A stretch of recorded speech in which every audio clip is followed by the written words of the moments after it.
బాహ్యమునందును గోవింద గోవింద అని కొలువవో మనసా భావములోన బాహ్యమునందును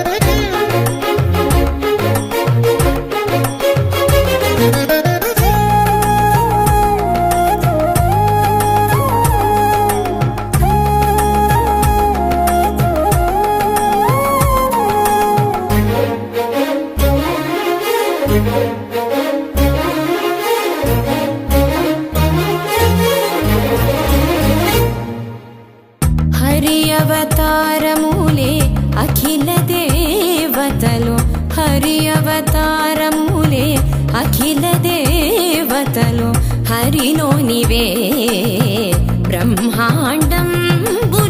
హరి అవతారములే అఖిల దేవతలు హరిలోనివే బ్రహ్మాండంబులు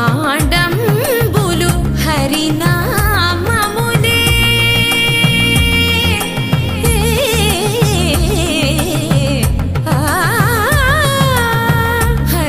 హరినామములే అన్ని మంత్రములు హరి హరి హరి హరి హరి అనవో మనసా హరి హరి హరి హరి హరి అనవో మనసా భావములోన బాహ్యమునందును గోవింద గోవింద అని కొలువవో మనసా భావములోన బాహ్యమునందును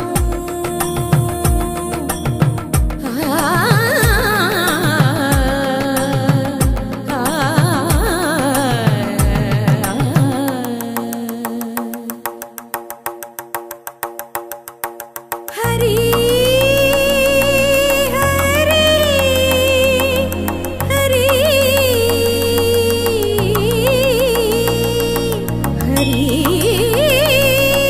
హరి హరి హరి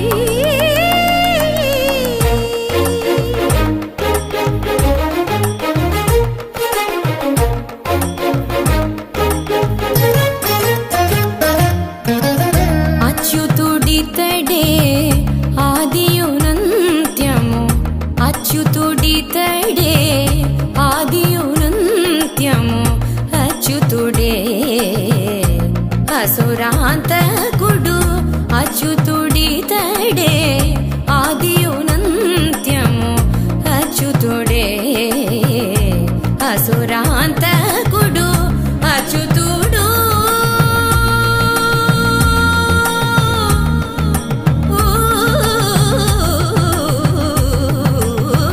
అచ్యుతుడు శ్రీ వెంకటాద్రి మీద నిదే అచ్యుత అచ్యుత శరణనవో మనసా అచ్యుత అచ్యుత శరణనవో మనసా భావములోన బాహ్యమునందును గోవింద గోవింద అని కొలువవో మనసా భావములోన బాహ్యమునందును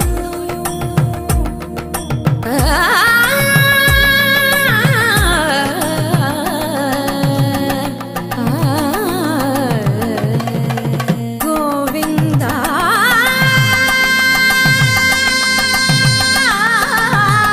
గమ పని సగని స పని మప గమ పని స భావములోన బాహ్యమునందును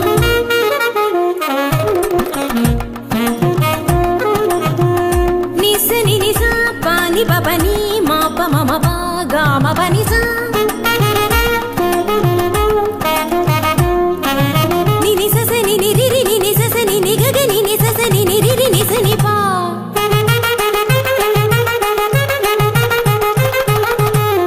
మమ పాప మమ నిని మమ మమ పప మమ సస మమ పప మమ ని ని ని పగా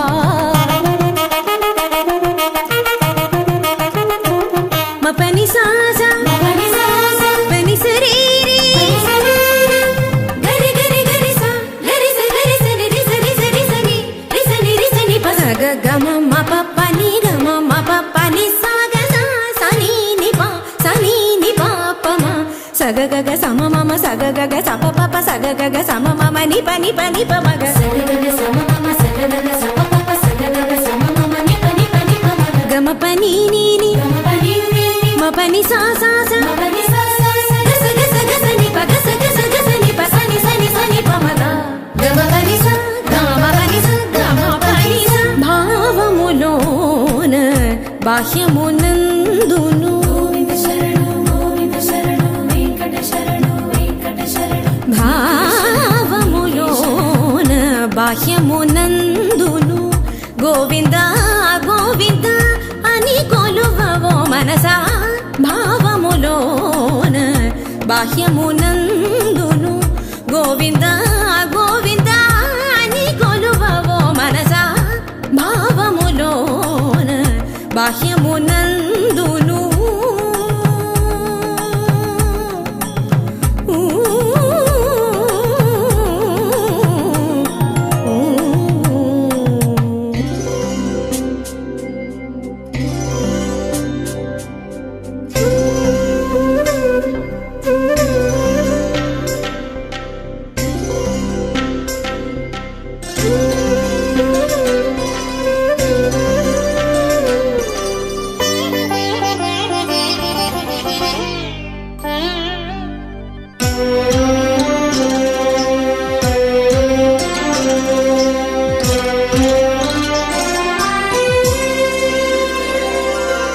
గోవింద గోవిందయని కొలువరే గోవిందాయని కొలువరే. అభివృద్ధిని కాంక్షించే శ్రీరాముని రామంతో వర్తిని అతని కార్యక్రమాలు 2-3 ఇంత ముందు చూశారు. అన్నీ కర్ణశ్రావ్యంగా రసభరితంగా అందరినీ ఆనందపరిచే విధంగా ఎంతో అభినందించే పద్ధతిలో అలరాడించే పద్ధతిలో మనం ఆనందించాం. అటువంటి కార్యక్రమాన్ని మరొకసారి వారికి దైవ ప్రేరితంగా మన చరిత్ర అన్నది అందరికీ పరిచయం ఉన్న కావ్యం కాదు. అయినా దాన్ని ఎన్నుకొని మనందరినీ అలరాడించాలన్న ఒక అభిప్రాయంతో ఒక సత్సంకల్పంతో తన కంఠం నుండి శ్రావ్యంగా వెలువడే పద్య పదాలను మనకు వినిపిస్తూ మనందరికీ ఆనందాన్ని అవకాశాలను కల్పించిన రఘురామునికి మరొకసారి భగవంతుడు సర్వ సుఖాలను శుభ సంతోషాలను అన్నింటినీ ఆశించినంతగా ప్రసాదించమని ఈ సందర్భంగా కోరుకుంటున్నాను. ముఖ్యంగా మను చరిత్ర అన్నది ఒక్క విషయం మను చరిత్ర అన్నది శివపురాణంలో ఒక చిన్న సంఘటన. దాని అవసాని పెద్దనాచార్యులు ఎంతో సాహితీ పరంగా శాంతి పరంగా ముక్త మనోహరంగా తన కవితా లాలిత్యంతో ఒక నా ఊథోన భవిష్యత్ అనే పద్ధతిలో ఈ కావ్యకంటికను మనకు అందించడం జరిగింది. దీంట్లో చాలా చిన్న సంఘటన అయినా అద్భుతమైన హిమాలయాల వర్ణన కానీ వరుధుని ప్రవరాత్తుని ప్రేమాభి అభిమానాలు కానీ అత్యంత ఆనందపరంగా పరవశం చెందే విధంగా దీన్ని వర్ణించడం దీనికి ఒక విశిష్టమైన ప్రశస్తిని కల్పించింది. ముఖ్యంగా దీని ప్రారంభంలో ఒక చిన్న ఉపోద్ఘాతంగా చెప్పదలుచుకున్నది ఏంటంటే, కాశీ నగరానికి పక్కన అరుణాస్పదపురం అనే గ్రామంలో ప్రవరాత్రులనే పరమ కఠోరమైన పరమ గరిమానిష్ఠుడైన బ్రాహ్మణోత్తముడు నివసించేవాడు.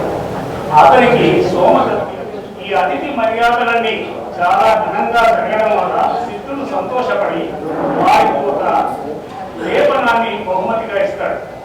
ఆ లేపనం ప్రభావం ఏంటంటే అది గాఢకు రాసుకుంటే తన కోరిన ప్రదేశంలోకి విహరించగలిగే శక్తిని అతను పొందుతాడు.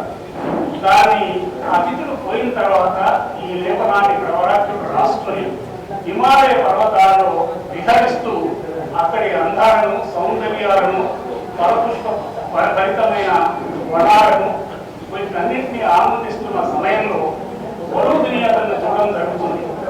ఈ వరుదిని అతన్ని చూడడం వల్ల చూస్తూనే అతని పట్ల ఇష్టాన్ని వ్యక్తీకరిస్తుంది. కాకపోతే ప్రవరాక్షుడు నిష్ఠాగరిష్ఠుడైన బ్రాహ్మణుడు కాబట్టి తనకు అవన్నీ పలికిరావుతాడు. ఈ మధ్యకాలంలో ఒకటి ఏం జరుగుతుందంటే ఈ మంచు కారణంగా అతని కాళ్ళకు రాస్తున్న లేపనం కూడా తగిలిపోతుంది. తద్వారా అతను మళ్ళీ గాలిలో ఎగరడానికి అవకాశం లేకుండా పోతుంది. ఆ సందర్భంలో అతను ఆలోచనాపరమై భావాలతో అక్కడ ఆలోచిస్తున్న సమయంలో ఈ మరొక గంధర్వుడు ప్రవరుని రూపంలో ఈ వరుడిని ప్రేమించడం జరుగుతుంది. వారిద్దరు కలిసి ఆ హిమాలయ పర్వతాలను విహరిస్తున్నారు. ఈ సంఘటనలన్నింటినీ అలసాని పెద్దనాచార్యుడు తన పండిత ప్రకాండతో అత్యంత అద్భుతంగా అభినయించి దాన్ని మనకు అందించడం జరిగింది.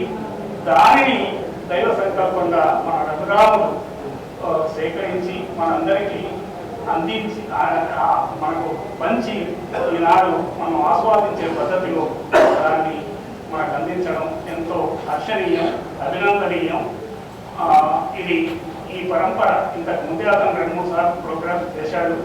చాలా శ్రావ్యంగా చదువుతాడు, ముక్త మనోహరంగా మన చెవులకు ఇంపుగా ఉండే పద్ధతిలో పఠిస్తాడు. కాబట్టి ఈ కార్యక్రమాన్ని అందరం ఆస్వాదించి అతన్ని అభినందించి ఈ కార్యక్రమాన్ని చాలా కాలం మనం గుర్తుంచుకునే పద్ధతిలో కొనసాగించాలని కోరుకుంటున్నాం.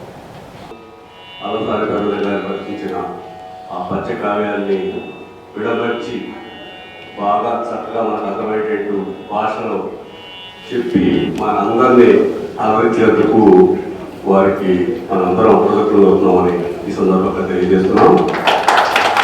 అదేవిధంగా మన హిందూ సాహితీవేత్త, ప్రముఖ వ్యాపారవేత్త, ఆయన హోటల్ ఫీల్డ్ ఎప్పటి నుంచో రాణిస్తున్నారు చాలా నమ్మకం నుంచి.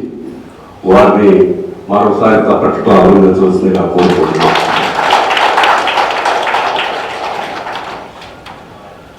తర్వాత ఇంకొక పాయింట్ ఏంటంటే మన అన్నగారి గురించి మాట్లాడే విషయంలో అన్నగారు పద్యం పాడేటప్పుడు ఆ టోన్ చాలా బ్యూటిఫుల్ గా ఉంటుంది. ఆ టోన్ అది ఎట్లా చెప్పాలో చాలా బాగుంటుంది. మరి అర్థం మరి మాట అంటే బాలసుబ్రహ్మణ్యం గారు యాక్ట్ కి పద్యాలు పాట పాడేటప్పుడు గుర్తు మార్చి పాడతారంట బాలసుబ్రహ్మణ్యం గారు. అదేవిధంగా గురువు గారికి పద్యం పాడేటప్పుడు తోడు రకముంటుంది, దాన్ని అర్థం చెప్పేటప్పుడు తోడు ఇంకో రకం అంటే మార్చి చెప్పగలుగుతున్నాడు. అది గ్రహించాలండి, దయచేసి అర్థం చేసుకోండి.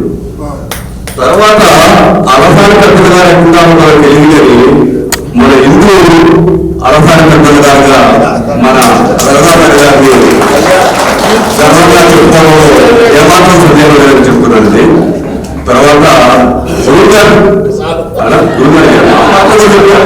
మమ్మల్ని ఆ మాత్రమే చెప్పేది వచ్చారు, ఇదే నా గురుదక్షిణ. తర్వాత గురువు గారు గొప్ప విషయం ఏంటంటే ఎంతమంది కూర్చోబెట్టగలిగారు అంటేనే అది చాలా గొప్ప విషయం.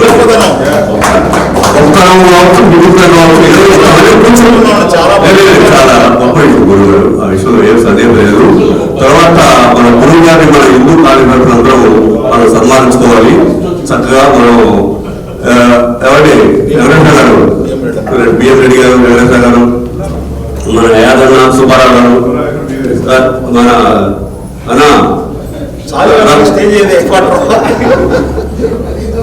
సేవలు రండి, కృష్ణరెడ్డి గారు ఒకసారి స్టేజ్ మీదకి వచ్చి వారి స్పందన తెలియజేయడం, వారు నా కోసం వచ్చేవారు, వారికి ఆరాధన చేసుకుంటున్నాను. బిఎం రెడ్డి గారు మన రఘురాముడు గారి గురించి పద్యం చదువుతున్నప్పుడు తెలుగులో ఉన్నా సరిగా అర్థం కాదు అందరికీ, నాకు కూడా కాదు. నేను ఎన్నో పద్యాలు నాటకాలు ఇచ్చాను, కానీ పద్యం చదివి వివరంగా ఠీక్ తాత్పర్యం చెప్పడంలో చాలా గొప్పగా చెప్తారు. 2003 సంవత్సరంలో అలసారి పెద్దల నాటకం డైరెక్ట్ చేశారు. అందులో గుమ్మడి గోపాలకృష్ణ అక్కడ కూర్చొని రాస్తుంటాడు ఈ మన చరిత్ర. రాస్తున్నప్పుడు మేము ఆ పద్యాలు పాడుతుంటే జనానికి అర్థం కాదే అన్న ఉద్దేశంతో అక్కడ మేము సెట్ వేశాం రవీంద్ర భారతిలో.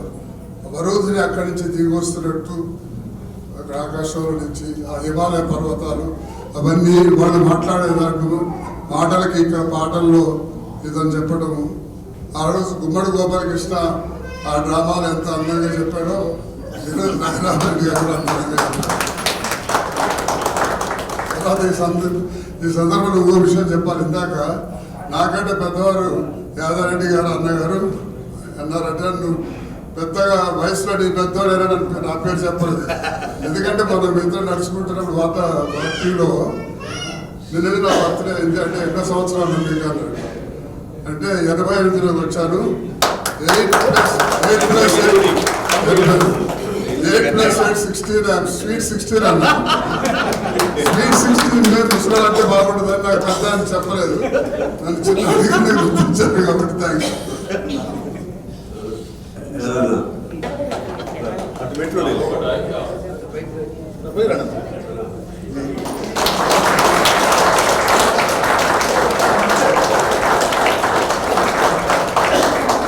మొదటి శ్రోత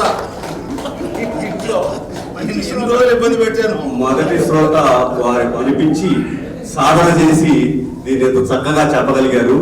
వారికి ధన్యవాదాలు తెలుపుకుంటూ ఈ సభకు ఆశీర్వదించి మనందరినీ ఆదరించినందుకు కృతజ్ఞతలు తెలుపుకుంటూ సెలవు తీసుకుంటున్నాం.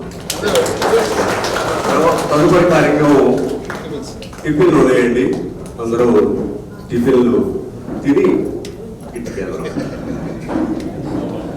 దండయాత్ర చేస్తున్నారు.